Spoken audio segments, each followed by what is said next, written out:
Hey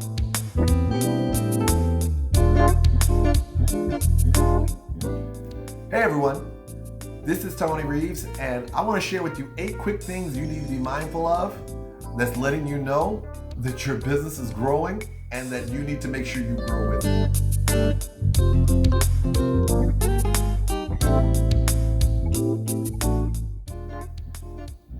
Number 1, keep somebody around you who's better at business than you.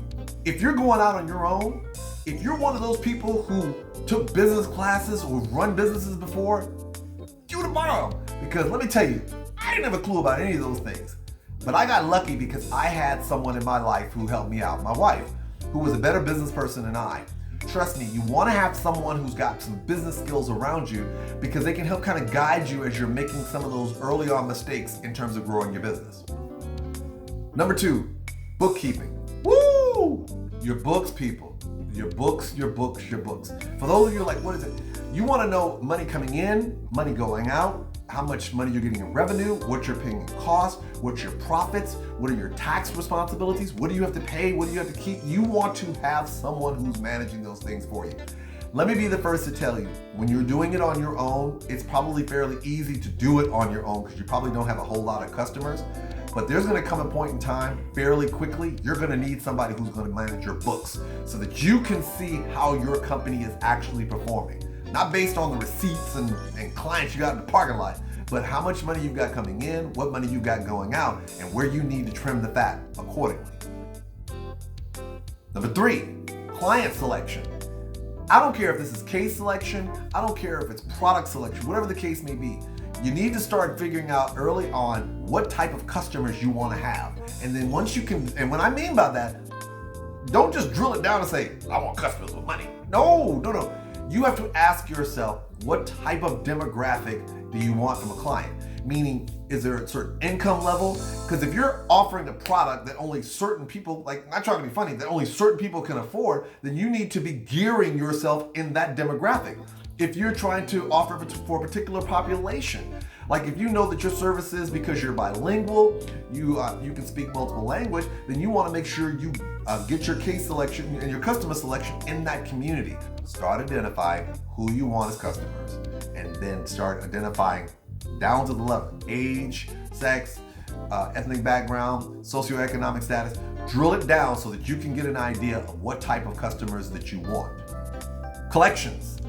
Listen, if they owe you the money, you want to have a system of people or persons or whatever you have in place where someone actively goes out and gets the money that's owed to you. 5, reduction of certain services. After a few months, you're going to start realizing that you're paying a lot of money for a lot of different things that you may not necessarily need. So start looking at scaling those things down, whether it be using them infrequently or getting them away altogether. Keep your costs to a particular level so it's easy for you to maintain your finances and only use the things you actually have to have. 6, evaluate your cost. Now, I know I just talked about reducing, but also evaluating in terms of look at what you're paying for and asking yourself, can you get the same thing and the same quality from a different vendor or provider?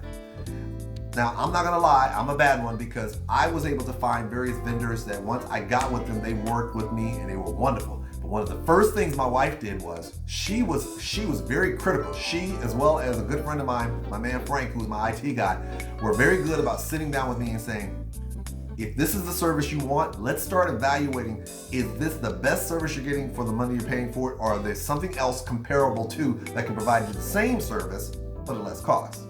7, additional hires. The reality is that people hate hiring. The reality, we don't like to do that. But if your company is starting to grow where you can't do it all by yourself and juggle all the other hats, like going out there and marketing, going out there and making decisions about opening and closing, going out there and making the financial decisions, after a while, there's only so much of you. You're gonna need help. So you may need to start looking at hiring additional people. Number 8, identifying what resources work best for you.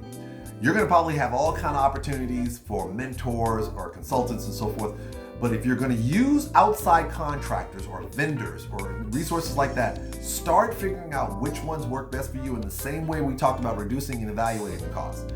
You might have a vendor today that provides you all these great services, but may not do everything you need them to, or may try to charge you additional for those things where someone else already has those things in place.